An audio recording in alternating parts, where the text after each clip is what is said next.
Evangelho de Marcos, capítulo de número 1. Você pode abrir e deixar aí, nós já leremos a passagem. Vocês que nos visitam, nós utilizamos a nova Almeida atualizada como versão aqui da igreja. Ela não é mais especial que as outras versões, as outras traduções, mas é com o intuito de termos uma só leitura aqui, para que todos estejam lendo as mesmas palavras na mesma tradução. Então, convido você a usar a nova Almeida atualizada no seu celular, no seu smartphone, ou a sua Bíblia de papel. Se você não tem uma nova Almeida atualizada, nós temos ali atrás algumas disponíveis, e você pode pegar para juntos lermos a mesma versão. Irmãos, regularmente na nossa vida, é uma característica diária da nossa vida contemporânea, nós temos que passar por verificações de identidade. Dependendo do trabalho onde você vai, você tem que passar lá o seu crachá para que você tenha acesso ao seu trabalho. Você tem que provar que é você mesmo. Ou se você for viajar e for passar no lugar de segurança do aeroporto, você tem que provar que é você mesmo, que você tem uma passagem aérea e vão verificar as suas bagagens e tudo mais. Se você vai no banco sacar dinheiro, eles querem receber a sua identidade para saber se aquela conta é de você mesmo, se o dinheiro que você está sacando é seu mesmo. Mas até para as coisas mais corriqueiras do dia a dia, nós também temos que verificar a nossa identidade. Pense, por exemplo, no seu e-mail. Se você quer acessar o seu e-mail, você tem que validar a sua identidade. Você tem que colocar o seu e-mail e a sua senha, algo que só você saberia. Ou seja, é uma verificação de identidade. Confirmar a nossa identidade, ou a identidade de alguém. Digamos que façamos um evento e as pessoas pagaram pela inscrição. Nós vamos confirmar a identidade daquela pessoa quando ela vem, para darmos acesso a ela a um evento ou a outra coisa qualquer. No cinema, por exemplo. E confirmar a nossa identidade, ou a identidade de alguém, é uma característica comum do nosso mundo. Todos nós andamos sempre com a nossa carteira e o nosso documento nela. Principalmente se você tem carteira de motorista, você é obrigado a estar com a sua carteira de motorista para caso você seja parado em alguma blitz ou se envolva em algum acidente, você tem como provar que o veículo é seu, que você tem carteira de motorista e que você não estava fazendo nada ilegal. A questão da identidade de Jesus não é diferente. Todos querem saber quem é Jesus. Todos têm uma opinião a respeito da identidade de Jesus. Todos querem saber se ele realmente é quem ele diz ser, ou se ele é um louco, um lunático, um mentiroso, um esquizofrênico. Todos querem saber como eles podem saber se Jesus é de fato quem ele diz que é. A identidade de Jesus é uma questão com que todo ser humano se deparam, mais cedo ou mais tarde, e que as pessoas têm se deparado e tido dificuldades ao longo de aproximadamente 2 milênios. E muitos hoje, ainda hoje, lutam no seu interior a respeito da identidade de Jesus. Quem é Jesus? O Evangelho de Marcos, que hoje nós iniciamos uma série de exposições, foi escrito com a intenção exata de confirmar a identidade de Jesus para aqueles que creem nele ou que estão em relacionamentos com aqueles que creem nele e têm ouvido falar a respeito de Jesus. Vejam bem, confirmar a identidade não é a mesma coisa que conferir a identidade a alguém. Você é você mesmo, independente de ter um papel que diga que você é você mesmo ou não. As pessoas elas não conferem identidade a você. Você tem um nome, você tem um CPF, você tem uma história. As pessoas apenas confirmam quem você é. Independente do que os outros digam, você é você mesmo. E eu menciono isso porque o Evangelho de Marcos tem o objetivo de nos convencer de que Jesus é o Filho de Deus. Ele quer confirmar a identidade de Jesus para nós. Ele não vai conferir a identidade de Jesus, porque a identidade de Jesus pertence a Ele próprio e somente a Ele próprio. Mas quando Marcos escreve para nos convencer a respeito da identidade de Jesus, ele não monta uma defesa da identidade de Jesus e vai juntando peças aqui, peças ali e peças acolá para montar um retrato de Jesus, para que nós então tenhamos um momento, esse é Jesus, finalmente eu descobri. Não, Marcos nem mesmo monta um argumento. Marcos nem mesmo começa por causa disso, por causa daquilo outro, por causa disso. Agora nós temos e sabemos quem é Jesus. Não, Marcos, desde o início do seu evangelho, ele afirma que Jesus Cristo é o Filho de Deus e que a vida dele, a morte dele e a ressurreição dele são as boas novas da salvação de Deus para o seu povo. E é isso o que nós vamos, a partir de hoje, começar a conversar a respeito. Nós vamos embarcar em uma jornada para que possamos compreender o Evangelho de Marcos, possamos conhecer, ao compreendermos o Evangelho de Marcos, cada vez mais o caráter e a pessoa do nosso Senhor Jesus Cristo, do nosso Salvador. E para que nós possamos contemplar a sua beleza e o seu poder na nossa vida e na vida dos outros de maneira mais sóbria e mais madura. E conforme nós desvendamos as cortinas do espetáculo da identidade de Jesus e conhecemos o Filho de Deus, que é o nosso Senhor e o nosso Salvador, o desejo da liderança da igreja é que nós possamos ter as nossas vidas transformadas por causa de quem Jesus é. Amém? Evangelho de Marcos, capítulo de número 1, versículos 1 a 8. Diz assim a palavra de Deus. Princípio do Evangelho de Jesus Cristo, Filho de Deus. Como está escrito na profecia de Isaías: Eis que envio o meu mensageiro adiante de você, o qual preparará o seu caminho. Vós, o que clama no deserto, preparem o caminho do Senhor, endireitem as suas veredas. E foi assim que João Batista apareceu no deserto, pregando o batismo de arrependimento para a remissão de pecados. E toda a região da Judéia e todos os moradores de Jerusalém iam até ele. E, confessando os seus pecados, eram batizados por ele no Rio Jordão. A roupa de João era feita de pelos de camelo. Ele usava um cinto de couro e se alimentava de gafanhotos e mel silvestre. E João pregava dizendo: Depois de mim vem aquele que é mais poderoso do que eu, do qual não sou digno de, curvando-me, desamarrar as correias das suas sandálias. Eu batizei vocês com água. Ele, porém, os batizará com o Espírito Santo. Amém, irmãos? Até aí. Que Deus abençoe a pregação da sua palavra. Bom, o propósito de Marcos, ao escrever o seu evangelho, salta aos nossos olhos desde o primeiro versículo. O objetivo dele é apresentar o evangelho de Jesus Cristo e o que isso significa para as nossas vidas. Marcos, ele não quer nos dar pistas como um escritor moderno para que ao final de um livro de suspense possamos identificar, se seguirmos as pistas corretamente, quem é o assassino ou quem é aquele personagem oculto. Não, Marcos quer que nós saibamos, que eu e você saibamos e tenhamos a certeza desde o primeiro versículo que Jesus é o Filho de Deus e que a sua vida, morte e ressurreição são o cumprimento dos planos e propósitos eternos de Deus sendo realizados agora. O tema da mensagem dessa manhã é muito simples. É que o Evangelho de Jesus Cristo é o cumprimento das Escrituras do Antigo Testamento. E que esse Evangelho é confirmado pela voz do que clama no deserto, por João Batista, o precursor de Jesus. E que o Evangelho é recebido por meio da dádiva do Espírito Santo. Eu quero dividir essa mensagem em 3 pontos principais para que nós possamos compreendê-la e aplicá-la na nossa vida. O primeiro ponto é: o Evangelho é sobre Jesus Cristo e sua obra de salvação.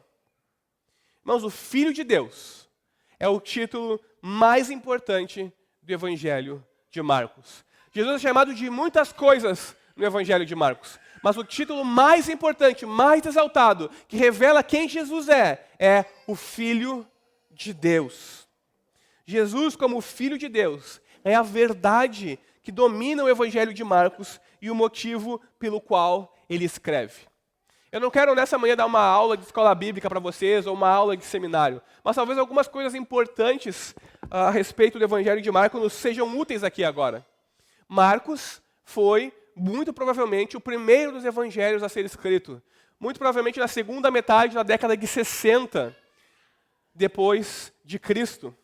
Marcos é, então, uma das fontes mais antigas que nós temos a respeito de Jesus.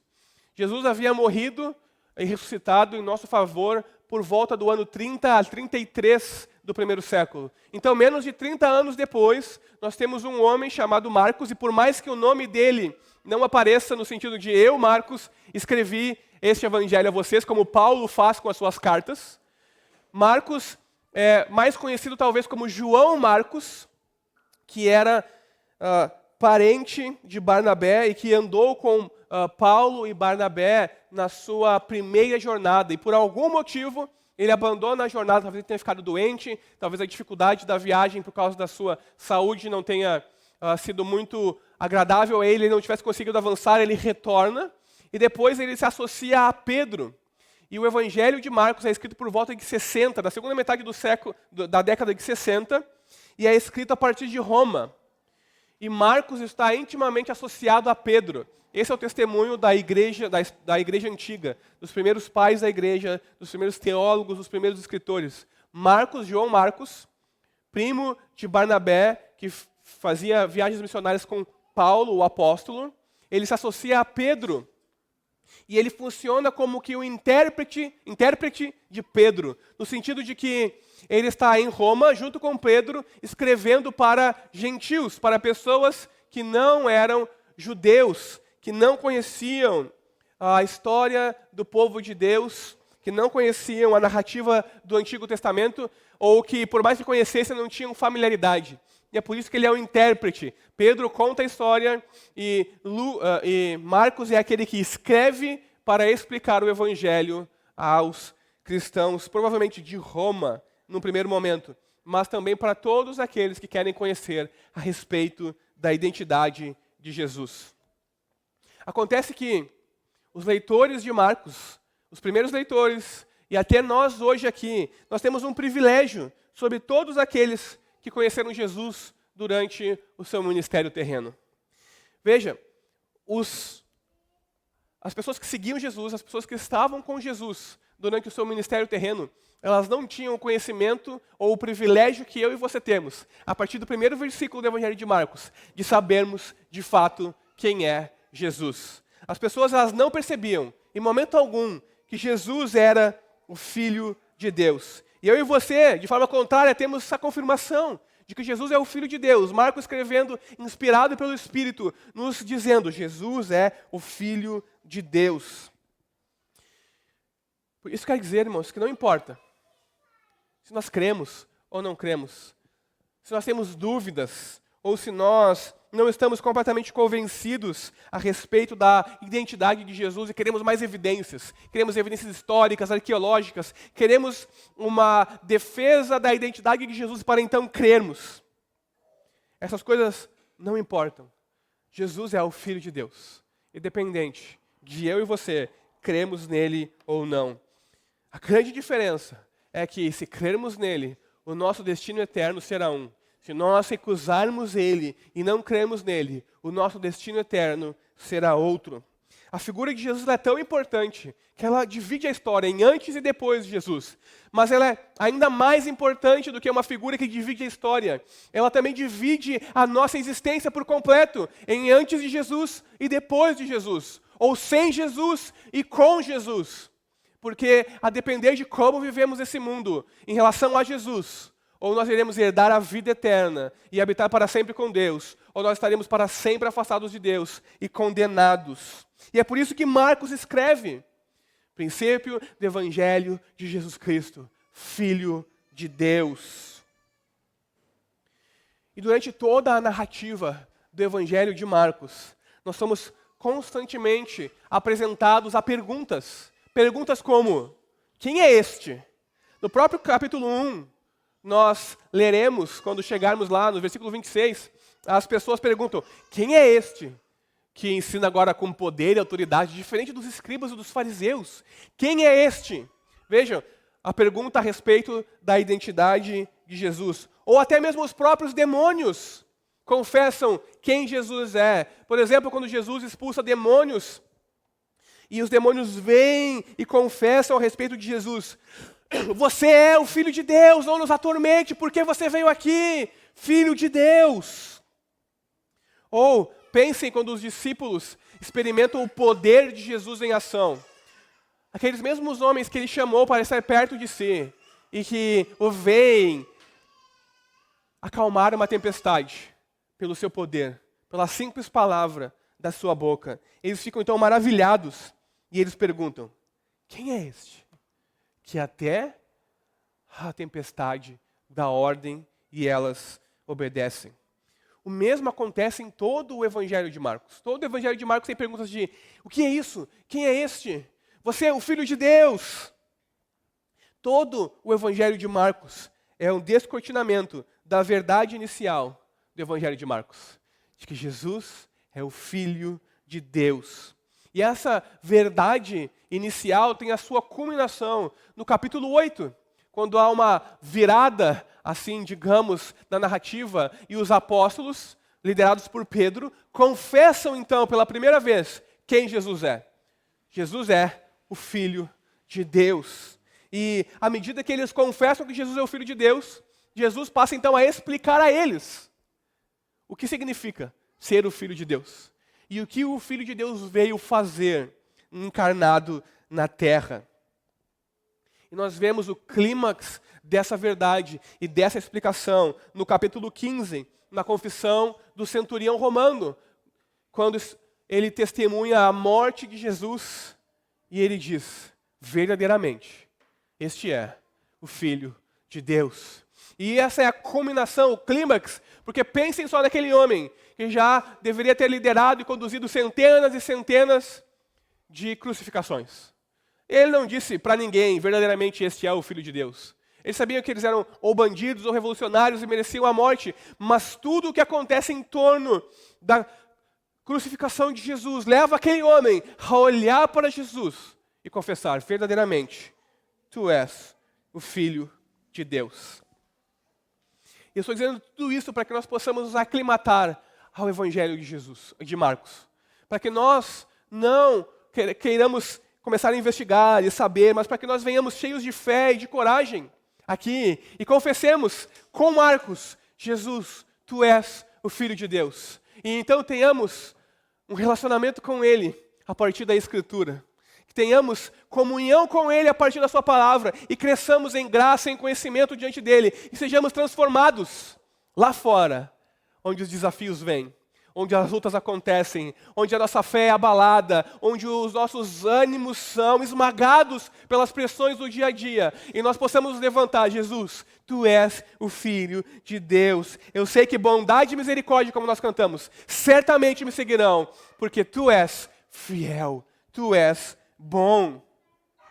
Certa vez um teólogo, ele disse que o Evangelho de Marcos é uma narrativa da paixão, ou seja, da prisão, crucificação, morte e ressurreição de Jesus, a paixão de Jesus, com uma longa introdução.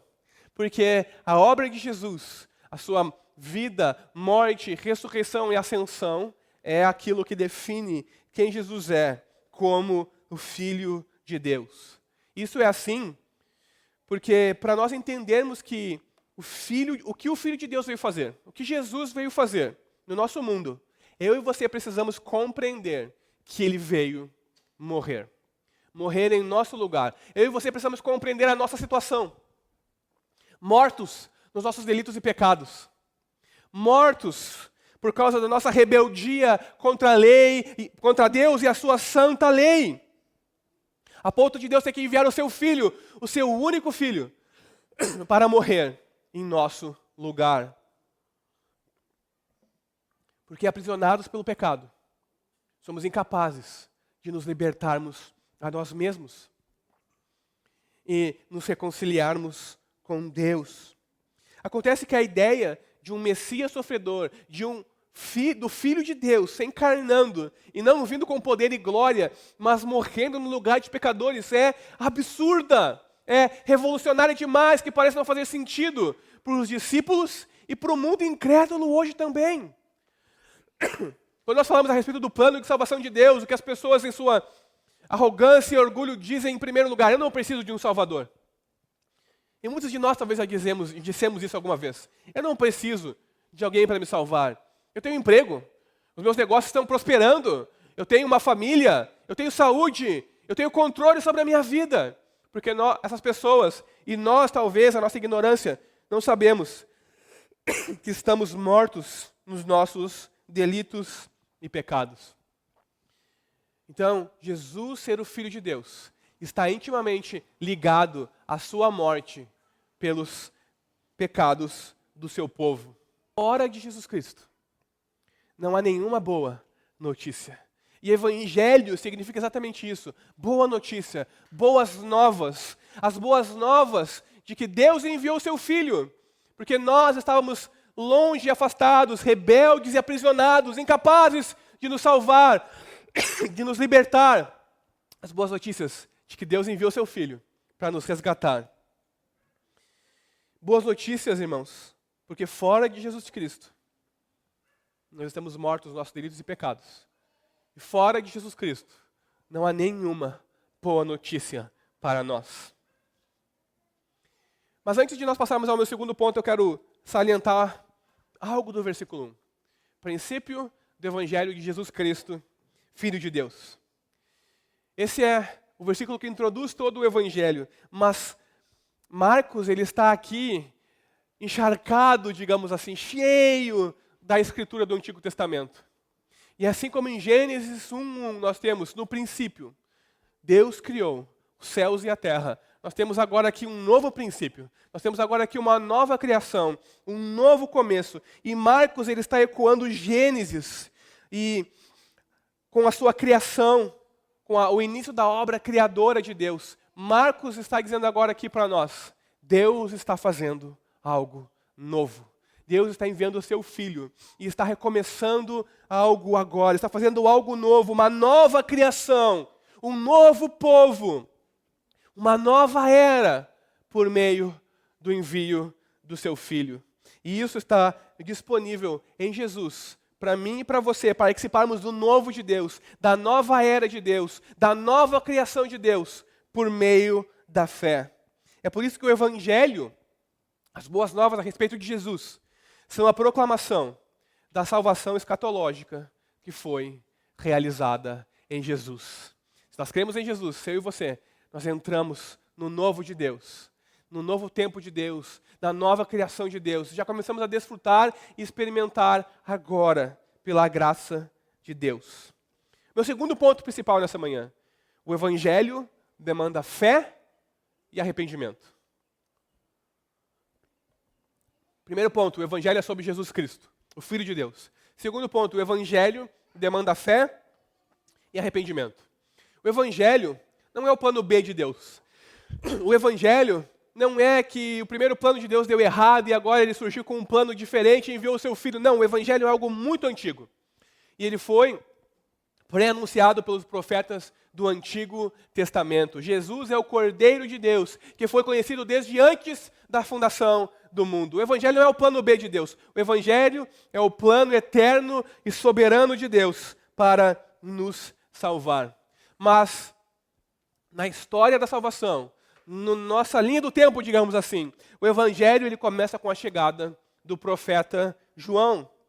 A chegada de João Batista é o cumprimento das profecias e das promessas do Antigo Testamento.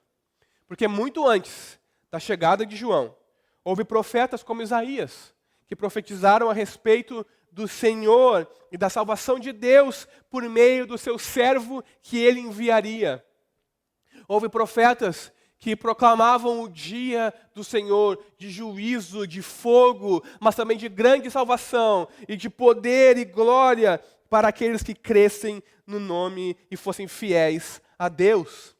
Então, com a chegada de João Batista em cena, Deus está finalmente cumprindo a sua palavra prometida por meio da boca dos profetas do Antigo Testamento. Porque João é aquele que prepara o caminho para a chegada do Filho de Deus. E Marcos nos diz isso a partir do versículo 2 e versículo 3, quando ele combina, muito provavelmente, 3 textos do Antigo Testamento e os coloca sobre a insígnia de Isaías. A citação dos versículos 2 e 3 combina uma citação de Êxodo 23, 20, a primeira parte do versículo, e Malaquias 3, 1. E o versículo 3 é uma citação basicamente literal do capítulo 40, do versículo 3, da profecia de Isaías. Mas se Marcos ele está pegando 3 passagens da Escritura aqui, por que ele está dizendo que é apenas Isaías? Ou está dizendo que é o que Isaías profetizou? Veja, Marcos não está aqui mentindo para nós ou nos enganando. Não, Isaías, ele era o maior de todos os profetas do Antigo Testamento. E Marcos, ele não está ignorando que ele faz uma citação mista aqui. Não, pelo contrário. O que ele quer dizer com a citação que ele faz é que os textos do Antigo Testamento que ele utiliza representam o profeta por excelência a respeito do servo de Deus, Isaías. Eles representam o cumprimento esses textos representam o cumprimento da visão de Isaías, da restauração e do renovo que Deus faria no fim dos tempos. E Isaías é então considerado o maior de todos os profetas. Não apenas pela quantidade de escrito, mas também por anunciar o servo do Senhor. Marcos está com a passagem do Antigo Testamento nos dizendo aqui que João Batista é o mensageiro de Deus prometido no Antigo Testamento. Então Marcos ele descreve a figura de João Batista e o seu ministério. E pode soar interessante para nós que Marcos descreva como João Batista se vestia. Nós não queremos saber como ele se vestia, nós queremos saber o que ele dizia e quem ele representava. Mas quem ele representava e o que ele representava estava também prefigurado pelas suas vestes. No Antigo Testamento havia uma profecia, havia a palavra de Deus de que Elias viria antes do grande e terrível dia do Senhor, que Elias prepararia o caminho. E João Batista, ao vestir-se de roupas feitas de pele de camelo e usando um cinto de couro na sua cintura, ele está representando alguém que no Antigo Testamento se vestia da mesma forma. E não só isso, mas aonde João Batista ministrava, no deserto, também representa uma das maiores vitórias daquele profeta do Antigo Testamento, chamado Elias, onde ele, no deserto, no Monte Carmelo, derrota os profetas dos falsos deuses. Irmãos, João Batista é o mensageiro do Messias, do Filho de Deus. E ele, cumprindo a profecia, vindo no poder de Elias, proclama a semelhança de Elias, que as pessoas se arrependam e voltem para Deus. A semelhança de Elias, vive no deserto, vive com as roupas semelhantes a de Elias, como um profeta, clamando, preparando o caminho para Jesus, o Filho de Deus. A intenção de João Batista com tudo isso não era ganhar fama e popularidade com o seu ministério, representando um profeta do Antigo Testamento, mas cumprir a palavra de Deus, iniciar o movimento de arrependimento e de reforma. E era exatamente isso que ele estava fazendo, iniciando o movimento de arrependimento, chamando as pessoas a se arrependerem dos seus pecados, porque em breve aquele que é maior do que eu virá. Porque está às portas a vinda do Messias. E ele queria uma reforma também do culto, da santidade, da adoração, para que o caminho para aquele que é mais poderoso do que João Batista fosse preparado. É interessante nós notarmos também que João pregava no deserto. E o deserto é o lugar onde o povo de Deus nasceu. Foi ali que o povo de Deus recebeu a lei e a aliança. Presenciou os milagres de Deus, como a abertura do Mar Vermelho, e usufruiu da sua direção, da provisão de Deus.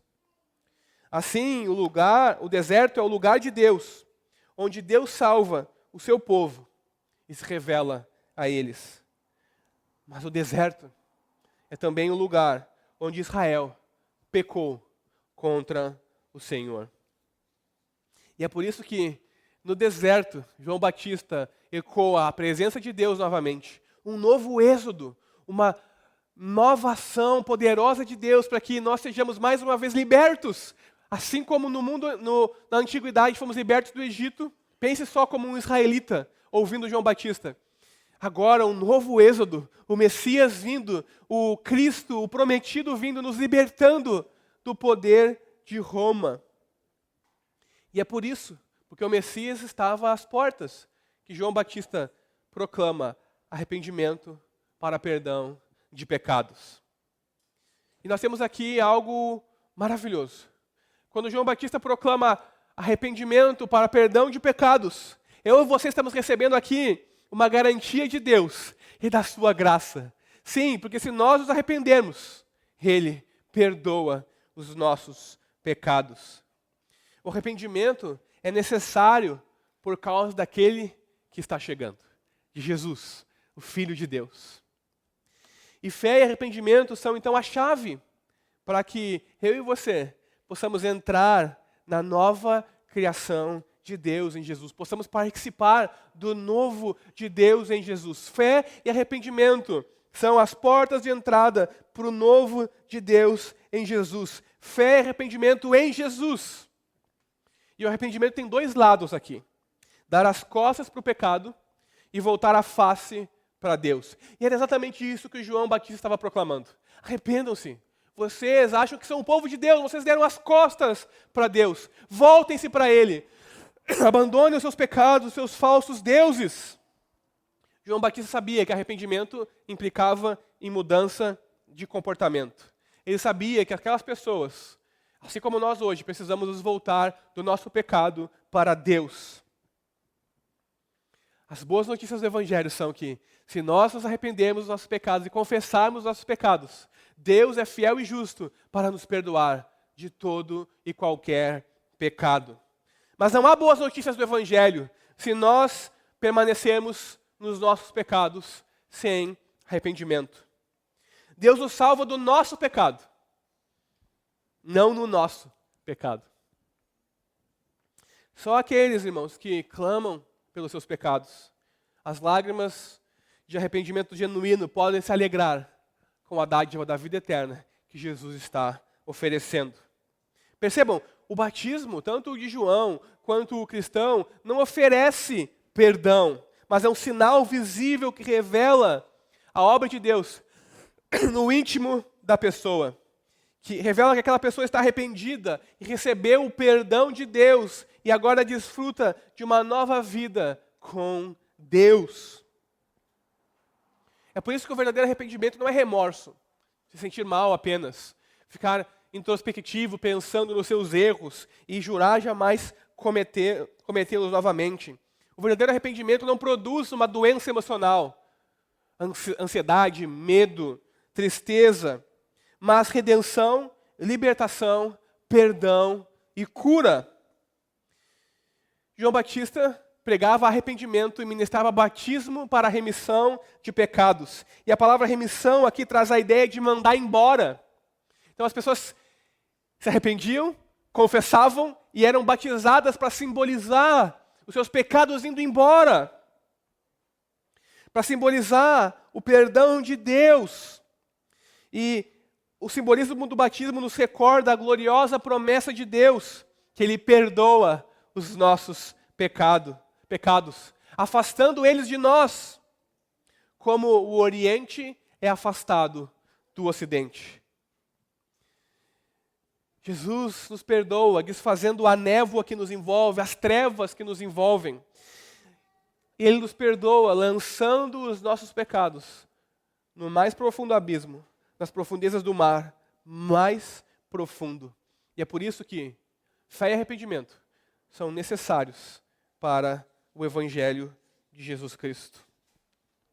O terceiro e último ponto nessa manhã. O Evangelho, ele é recebido por meio da dádiva do Espírito Santo, que somente Jesus pode dar. Primeiro ponto, o Evangelho é sobre Jesus Cristo.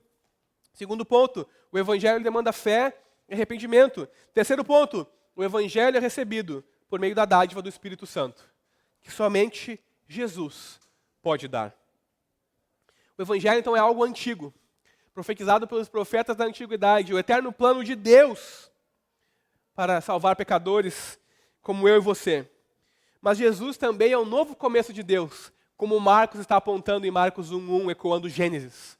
Deus está fazendo uma coisa nova por meio de Jesus. E o Evangelho é algo novo, no sentido de que Jesus não é mais um profeta do Antigo Testamento.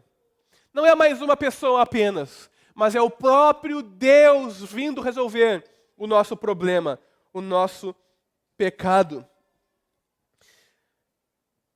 João não está proclamando apenas mais um profeta que é maior do que ele, que é mais poderoso do que ele, não. Mas ele está anunciando alguém que é muito mais poderoso do que qualquer profeta do Antigo Testamento, inclusive do que João, Filho de Deus, encarnado, para morrer em nosso lugar e ressuscitar em nosso favor, para que eu e você possamos ser reconciliados com Deus. O Deus encarnado, que traz a era do reino de Deus e do Espírito em cumprimento às profecias do Antigo Testamento. É isso que nós temos em Jesus, o novo de Deus. Participação agora do reino de Deus, não mais afastados, não mais órfãos, mas cheios do Espírito de Deus e de poder para vivermos em novidade de vida e abandonarmos os nossos pecados dos quais nós nos arrependemos. João Batista, ao proclamar sua mensagem, percebe, pelo Espírito, que aquele que vem, aquele a quem ele está preparando o caminho, é maior do que qualquer um que jamais existirá. E ele diz que não é sequer digno de desamarrar o cadarço das sandálias de Jesus. Meus irmãos, nós podemos aprender uma lição com João Batista aqui. A lição de que eu e você precisamos ser humildes e reconhecermos quem nós somos. E essa é uma verdade que precisamos ser constantemente lembrados, porque temos a tendência de nos esquecer. João, ele entende que não é a última bolachinha do pacote, que por mais que seja o último dos profetas do Antigo Testamento, o maior de todos os profetas do Antigo Testamento, maior que Isaías, que Jeremias, que Ezequiel, que Daniel, maior do que todos os homens que vieram antes dele e eram chamados de homens de Deus, ele reconhece que ele não é absolutamente ninguém comparado àquele a quem ele está anunciando. Ele sabe que é apenas alguém que está preparando o caminho. Ele sabe que ele é apenas um arauto daquele que vem, do rei que vem para o meio do seu povo. João Batista sabe que a história não é sobre ele, que ele não precisa trazer atenção para si próprio, para o seu ministério, para a sua vida, o quão especial ele é, o quão superior aos outros ele é. Não, ele recebeu uma tarefa, preparar o caminho para o Filho de Deus. E é essa a tarefa que ele se propõe a realizar. E é por isso que nós ouvimos da boca de João Batista, por meio do Evangelho de João, é necessário que ele cresça e que eu diminua. João tem muito a nos ensinar aqui, meus irmãos. A nossa vida, os nossos recursos, os nossos dons, tudo o que nós temos, nós recebemos de Deus. E não devem ser usados para chamar a atenção para nós mesmos. Tudo, o seu trabalho, a sua fama, a sua capacidade acima dos outros, seja de ganhar dinheiro, de fazer algo, não deve ser usado para chamar a atenção para você mesmo. Tudo que nós recebemos tem que servir para apontar para Cristo, a semelhança de João Batista. É por isso que a igreja tem que ser sobre Jesus. Não sobre os nossos sonhos e projetos. O Evangelho não é sobre você e os seus sonhos e planos e o que Deus vai fazer na sua vida. O Evangelho é sobre Jesus Cristo e este crucificado comprando perdão a Deus para nós, morrendo e sendo sepultado, mas ressuscitando ao terceiro dia com poder, para que eu e você possamos viver em novidade de vida.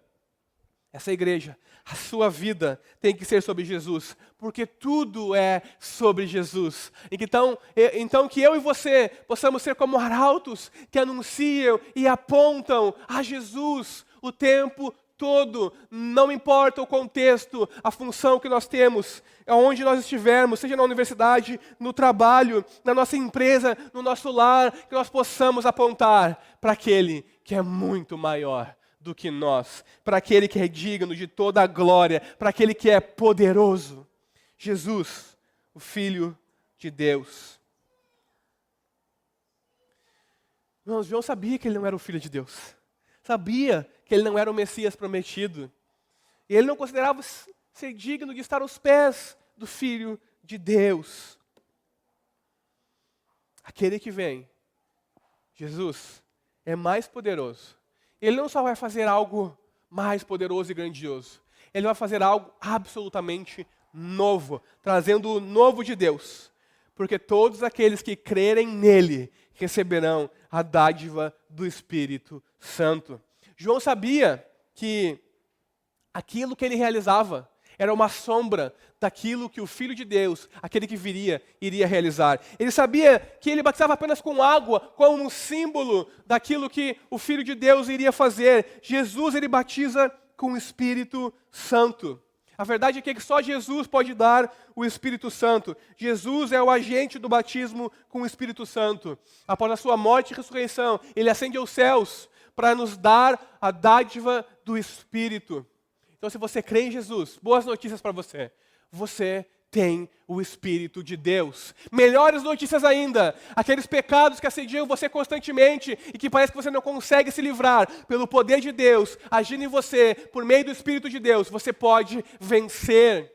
Porque Jesus morreu para que você viva em novidade de vida, livre dos seus pecados.